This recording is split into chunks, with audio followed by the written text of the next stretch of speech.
Hey all, எல்லாருக்கும் வணக்கம். இன்றைக்கி நம்ம பார்க்க போகிறது சின்ன வெங்காய ரசம். தேவையான பொருட்கள்: சின்ன வெங்காயம், கருவேப்பிலை, வரமிளகாய், வெந்தயம், உளுந்து, கடுகு.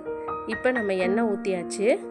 இதில் கடுகு, உளுந்து, வெந்தயம் இதை போட்டு தாளிச்சுக்க போகிறோம். இது நல்லா தாளித்தோன்னே இப்போ நம்ம வரமிளகாய் சேர்க்க போகிறோம்.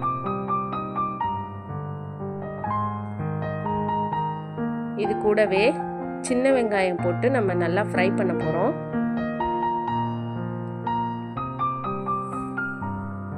இது நல்லா ஃப்ரை ஆகிறதுக்குள்ளே நம்ம புளியை கரைச்சி எடுத்து வச்சுருக்கணுங்க. கருவேப்பிலையும் பெருங்காயத்தூளும் போட்டுக்கோங்க. இப்போ புளி கரைச்சி வச்சதை நம்ம ஊற்ற போகிறோம். இது நல்லா இப்போ ஃப்ரை ஆகிடுச்சு. புளி தண்ணி ஊற்றியாச்சு. இப்போ இது நல்லா கொதி வரட்டுங்க. இது நல்லா கொதி வரப்ப நம்ம ரெடி பண்ணி வச்சிருக்க தேங்காய் பாலை இதோட ஆட் பண்ணணும்.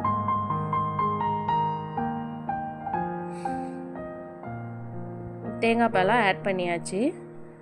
அவ்வளோதாங்க, சின்ன வெங்காய ரசம் ரெடி ஆயிடுச்சுங்க. இதுக்கு நம்ம சைடிஷாக துவையல் செய்ய போகிறோம். அது நாங்கள் சும்மா சாதாரணமான துவையல் தான்.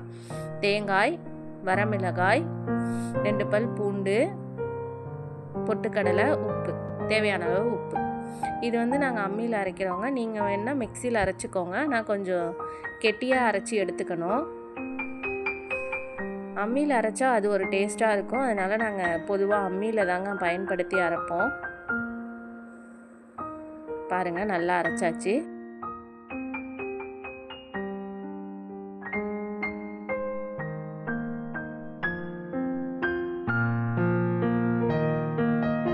துவையல் ரெடி ஆகிடுச்சுங்க. இந்த துவையல் ரொம்ப டேஸ்ட்டாக இருக்கும். நீங்களும் ட்ரை பண்ணி பாருங்கள். ட்ரை பண்ணி பார்த்துட்டு கமெண்டில் சொல்லுங்கள்.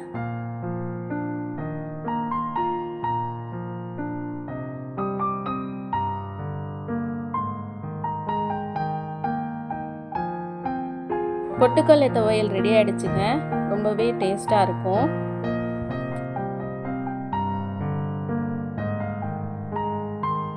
ரொம்பவே டேஸ்டான ஹெல்த்தியான சின்ன வெங்காய ரசம் ரெடி ஆகிடுச்சுங்க. இது கூட நாங்கள் வாழைக்காய் வறுவல் சேர்த்துருக்கோம். நீங்களும் டேஸ்ட் பண்ணி பார்த்துட்டு கமெண்ட் பண்ணுங்கள். இந்த மாதிரி வீடியோ உங்களுக்கு வரணும்னா எங்கள் சேனலை சப்ஸ்கிரைப் பண்ணுங்கள். பெல் பட்டனை கிளிக் பண்ணுங்கள்.